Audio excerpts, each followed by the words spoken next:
Hello, BookTube. I wanted to give you another quick reminder. I'm doing a whole bunch of reminders today because we're about to change over the month, but in this case, it's not a monthly thing. I wanted to make a quick reminder of the other place on YouTube where I appear and talk about books, and that is the Cedarburg Public Library YouTube channel. The Cedarburg Public Library in Cedarburg, Wisconsin, has a radio station. They're one of the only libraries still that has its own radio show. And for a while, my producer and I did a daily show called Books of the Day. We had a blast, just a blast doing it. But it was unceremoniously canceled, and we wandered in the wilderness for a while. And then through a feat of legerdemain that I have never got the details of from him, he managed to get us back on the air. Not for Books of the Day, but for Books of the Week, where we don't do 4 little shows a week. Instead, we do one longer show on Fridays. And the outline of that show is I pick a new release in nonfiction, something that may be in the library system, something that you may be seeing in your bookstores, a new piece of fiction, same thing. And then the third segment of the show, the concluding segment, is the wildcard segment, where I pick something that maybe isn't predictable, isn't necessarily a part of either one of those first two things, or doesn't fit comfortably in them. And we discuss. It's a lot of fun. It's a lot of fun. For a recent show, my producer thought it might be fun if that wildcard segment at the end of the show was literally a wildcard segment where he picked 10 releases that are on the library shelves now and just sort of hurled them at me rapid fire. And it was a lot of fun because even if I haven't read the book, I will have opinions about its subject matter or its author's past history or whatnot, or the fad that it represents, if it represents a fad. And there aren't many critics who can do that, who are currently working today. Most of them are fairly siloed in neat little rows. And I'm not. I'm a junkyard dog. I'm an ombudsman. So that turned out to be a lot of fun. And a lot of people contacted the show. A lot of people contacted my producer in what passes for his personal life. And a lot of people contacted me saying that was really a lot of fun. The whole show was good, but that wildcard segment at the end was a lot of fun. Please do that again. And so we decided our current episode, the one that I'll link to down below, the one that's new now, would be all that. We would do, the whole show would be a wildcard. And it turned out to be a lot of fun. I don't know, we probably won't stick to that. The wildcards will still be probably a special treat now and again. Certainly they won't commandeer the whole show, I would think. But it was a lot of fun, and also these things are fun anyway. My producer and I are having a blast. We're having a blast.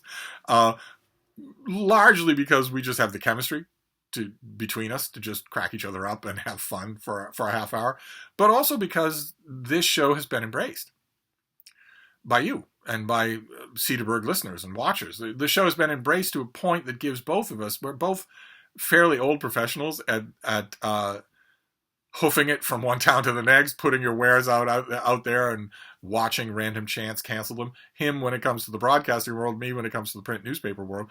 We're both fairly old veterans of that sort of thing. We know that if you give us an audience and put us in front of a microphone, we can do it. We can entertain you. But you can't ever be sure of the infrastructure, and that preys on you a little.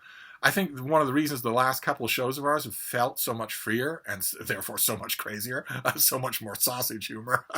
I think one of the reasons for that is because both of us are feeling that the more we are embraced, the securer the ground is under our feet. That could very well be true. And to that end, I want to end this little reminder video by urging you to do all the things that I don't urge you to do on this channel. I want you to go over there and subscribe and like the video and leave a comment to show the algorithm in YouTube that we are getting engagement. Maybe recommend the channel to other people. You won't be recommending it just out of duty. It's a lot of fun. It's the funnest half hour of book conversation you're going to hear in any given week. It's all about new releases, which I hardly ever talk about elsewhere. It's worth it, in other words. It's worth your material support. And the more material support we have, the more numbers we can show. Any of you who've ever dealt with the municipal powers that be will know this is true. The more material approval you can show, the less vulnerable you are to the whims of cancellation. And the whims of cancellation stalk my producer and I all the time. We've both been there many times where the thing is, you've got a show. You've got your box full of sales, full of, demo models. You've got a show and you know it's good. it would be one thing if we were, Gil from The Simpsons, if we were just peddling broken down, boring or unattractive wares. But he and I both know that we've got the goods. We just need grounding underneath us. That's all, which is not a question of goods, as you know, since good things get canceled all the time and crappy things go on for 50 seasons. So I'm ending this video with an urging. Go and help the Cedarburg Public Library Books of the Week. Go and watch the show. You will like it. If you like it, leave a like, leave a comment. Feel free to do all that.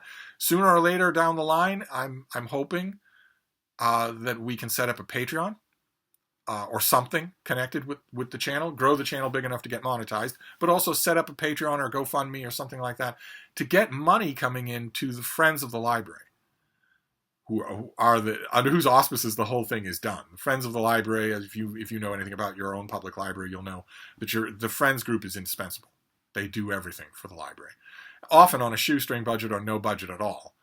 And it would be wonderful, and also I think the final touch on making us invulnerable to the whims of cancellation, if we could be funneling money into the Friends, we could be bringing them in a budget. I think that would do wonders. That would mean that we would be inflicting our humor on you for the rest of the time. That hasn't happened yet, but when it does, I'm unabashedly going to do the things I never do on this channel. I'm going to urge you to consider supporting it. Consider supporting the channel on Patreon. Consider getting money into the pockets of the Friends. That would be great. But in the meantime, the intangibles are very tangible. Go watch, subscribe, that sort of thing would be wonderful. If we could get Books of the Week to get to 1,000 subscribers, that's a real tangible number. That's something that my beleaguered producer can show to some brainless bureaucrat who's saying, yeah, I don't know, it's a Tuesday, so I feel like killing something. You can just show, well, there are smaller things for you to kill than this. This would be a bad idea. You would have to defend this idea to the Board of Trustees or even the government, the local government, if you did this. This would be insane to do. Things along those lines. You want to help my producer out. He's got a heavy enough burden to bear dealing with me as his prima donna talent every week. So just your reminder, Cedarburg Public Library, Books of the Week. It's a lot of fun. If we don't make you laugh, you got to have your heart examined. But I'm going to wrap this up. I'll leave a link to everything down below, and I will see you later. Thank you, BookTube.